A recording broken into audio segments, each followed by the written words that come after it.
మరి ఎట్లా మరి ఇక్కడికి వచ్చి అన్ని తినొద్దు ఇలా అంటారు కదా అంటే అలాంటిది ఏం లేదు. మనకు పిల్లలు ఉన్నారు.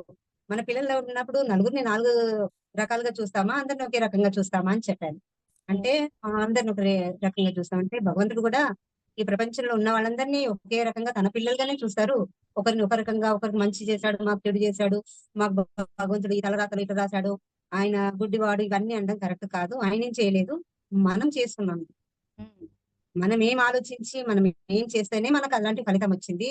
హ్మ్. దీంట్లో అంటే మరి భగవంతుడు మన తల రాస్తాడంటారు కదా అంటే ఆయన ఏం రాయడు. ఇప్పుడు పోనీ ఒకవేళ మీకే ఒక పెన్ను ఇచ్చాను, మీకు నలుగురు పిల్లలు ఉన్నారు కదా, మరి మీ పిల్లల తలరాతలు హ్మ్. మీరు రాయండి అని చెప్పాను. హ్మ్. ఎలా రాస్తారు నలుగురికి? బానే రాశాను. మరి రాసినప్పుడు నువ్వు ఒక మామూలు మనిషి అయ్యే నలుగురు పిల్లల గురించి రాస్తాను అంటున్నావు. ఒకరికి ఎక్కువ ఒకరికి తక్కువ రాస్తావా? కష్టాలు రాస్తారా? దుఃఖాలు, ఆరోగ్య అనారోగ్యాలు అలాంటివి రాస్తారా మీరు అని అడిగాను.